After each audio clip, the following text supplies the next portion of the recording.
Friends अस्सलाम वालेकुम। उम्मीद करता हूँ सब खैरियत से होंगे। एक बार फिर वीकली फोरकास्ट करते हैं गोल्ड, यूरो यूएसडी और जीबीपी यूएसडी की। देखते हैं गोल्ड और यूरो यूएसडी, जीबीपी यूएसडी इस वीक हमें कैसी मूवमेंट देंगे। कुछ मेजर एरियाज़ हैं जिन पे हम नज़र डालेंगे और इसी के साथ जो यूरो यूएसडी की है और जीबीपी यूएसडी की है उसके भी हमारे काफ़ी एरिया जो हमने पिछली एनालिसिस में टारगेट किए थे वो तकरीबन अचीव हो गए हैं। ठीक है, आपके सामने ओपन है गोल्ड का चार्ट। इस टाइम ओपन है। गोल्ड ने अपनी क्लोजिंग दी है 1807 पे इसने क्लोजिंग दी है। और अगर देखा जाए तो गोल्ड ने यहाँ से अपना ट्रेंड चेंज कर लिया था। जैसे ही गोल्ड तेज़ी से जिस टाइम गिरा था तो 1880 तक गोल्ड 1780 तक गोल्ड आया है। ठीक है, और अगेन इसने यहाँ से ट्रेंड चेंज करके गोल्ड ऊपर गया है 1815 तक। मतलब गोल्ड का ट्रेंड चेंज है। बट अगर यहाँ पे हम देखते हैं गोल्ड को, तो थोड़ा मैं आपको क्लियर कर देता हूँ। अगर हम यहाँ पे देखें तो गोल्ड ने एक विग बनाई है, विग लगा के सेल आया है न्यूज़ टाइम पे। ठीक है, उसके बाद अगेन विग अपनी जो क्लोज़ की है, अपनी प्राइस जो कैंडल की क्लोज़ की है वो इसने अपने ट्रेंड के अंदर ही क्लोज़ की है। अगर अगेन हम देखें तो यहाँ से फिर अगेन गोल्ड अपने ट्रेंड के अंदर गया है और एक बुलिश कैंडल क्लोज़ की है। इस टाइम पे अगर हम देखें तो जो नेक्स्ट सिचुएशन हमारी बन सकती है गोल्ड की, गोल्ड ने क्लोजिंग अपनी दी है 1800 के ऊपर, जो हमारी एक स्ट्रॉन्ग रेजिस्टेंस भी बन रही है। सपोर्ट एंड रेजिस्टेंस दोनों बन रही है।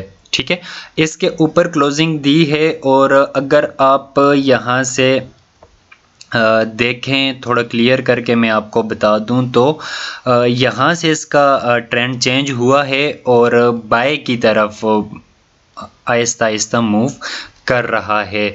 और उम्मीद यही की जा सकती है कि आने वाले दिनों में गोल्ड का जो अपना टारगेट है 1829 का एक बार फिर लगाए और गोल्ड नीचे की तरफ वापस आए। ठीक है, अगर इस दौरान गोल्ड 1800 को ब्रेक करता है, अगर कोई यहाँ से बाय की ट्रेड भी लेना चाहता है तो अपना जो एसएल है 1797, 96, 98 रख कर, ठीक है, तो यहाँ से बाय कर सकता है और 1820 तक, 1815 तक, 1829 तक होल्ड कर सकते हैं। ठीक है, तो एक अच्छा एरिया बन रहा है।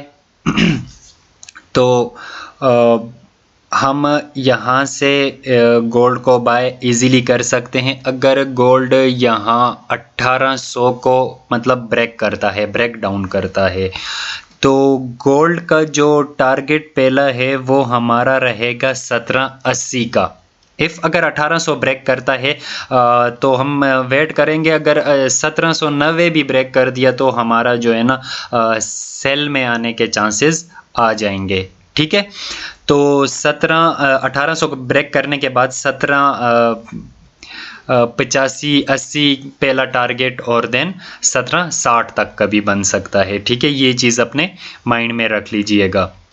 अगर 1800 को ब्रेक करके और H1 की या H4 की एक कैंडल नीचे क्लोज दे तो समझ लें कि मार्केट सेल में आ गई है। जाते हैं यूरो यूएसडी की तरफ। ठीक है, यूरो यूएसडी अगर देखें हम इस टाइम पे यूरो यूएसडी को, तो हमारी जो सिचुएशन बन रही है बहुत ही अच्छे एरिया में यूरो यूएसडी भी खड़ा है। ठीक है, तो आपको अगर याद होगा ये हमने कुछ एरिया ड्रॉ किए थे, ये वाला एरिया, ये वाला एरिया, ये वाला। ज़्यादा मैंने चार्ट के ऊपर वो ड्रा नहीं किए ताकि फिर आपको ऐसे समझ नहीं आती। अगर ये देखें तो इस एरिया को 14,644 का एरिया बन रहा है। इसको एक दफ़ा भी यहाँ रिटेस्ट किया है, अगेन प्राइस आई है इसके अंदर ही क्लोज हुई है और सेकंड टाइम अगेन। ठीक है, अब हमने वेट इस चीज़ का करना है, यहाँ मार्केट सस्टेन कर रही है। ठीक है, इस एरिया को तोड़ने की कोशिश कर रही है लेकिन मार्केट तोड़ नहीं पा रही। ठीक है, यहाँ तक आपको समझ आ गया होगा कि मार्केट इस एरिया को तोड़ रही है लेकिन तोड़ नहीं पा रही। तो अगर कोई भाई यहाँ से अगर सेल करना चाहता है, ठीक है, मैंने टेलीग्राम पे सिग्नल भी दिया था और ट्रेड प्रॉफिट में भी आ गई थी काफ़ी दोस्तों ने, तो मैं प्रॉफिट बुक करके साइट पे भी हो गए थे। लेकिन जो अच्छे लॉन्ग टर्म ट्रेडर्स हैं उन्होंने तो अभी भी होल्ड पे रखी हुई है सेल मूव करके।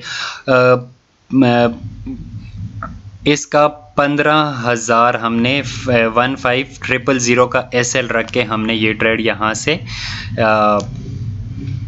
सेल की हुई है और इसका पहला टारगेट वही इसका जो अगर पीछे हम जो एक जोन बना हुआ था जिस पे साइडवेज पे मार्केट मूव कर रही थी एक रेंज बाउंड पे, तो इसका टारगेट तकरीबन वही 13,000 वाला लग रहा है या 1350 भी कर लें।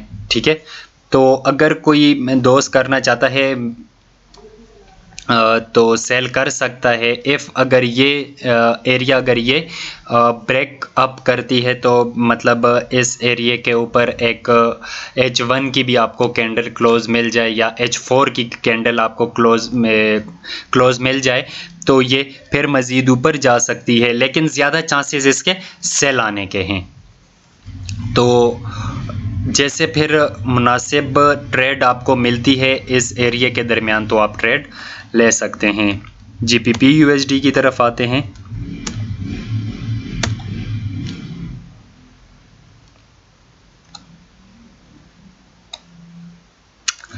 GBP USD, अच्छा जी,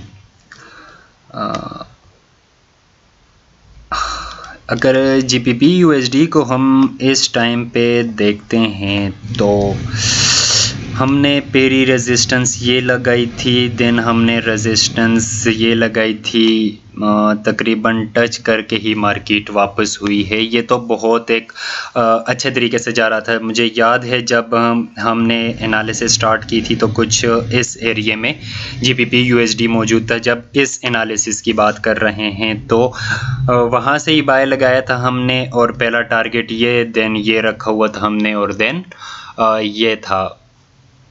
ठीक है, अगेन मार्केट ने ट्रेंड चेंज किया। मार्केट पहले इस सपोर्ट पे आई, यहाँ पे सस्टेन करके मार्केट यहाँ से गिरी है। ठीक है, फिर इस सपोर्ट पे आई है। ठीक है, और यकीनन जो सपोर्ट जिस टाइम ब्रेक होती है तो वो फिर रेजिस्टेंस कहलानी शुरू हो जाती है। आपको यहाँ पे आपके नॉलेज में इजाफा करते हुए अगर हम देखें तो यहाँ पे इसने वही काम किया है, जो सपोर्ट ब्रेक की है। ठीक है, इस सपोर्ट पे ये मार्केट और ये रेजिस्टेंस के तौर पे इस्तेमाल करके यहाँ से मार्केट ने अगेन रिजेक्शन ली है। यहाँ पे अब दो सिचुएशंस बन रही है मार्केट की। अगर यहाँ पे अगर कुछ टेल्स सस्टेन करता है तो अगेन बाय जा सकता है। ठीक है, GBP USD।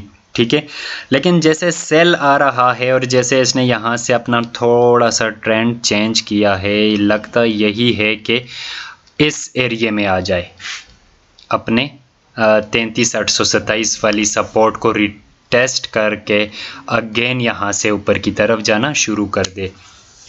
तो थोड़ी सी मेहनत होती है, कुछ पॉइंट होते हैं अपने माइंड में रखने के जिस पे आपका पूरा वीक जाता है, पूरे वीक आप ट्रेड करते हैं और लॉस से बच सकते हैं और अच्छा प्रॉफिट गेन कर सकते हैं।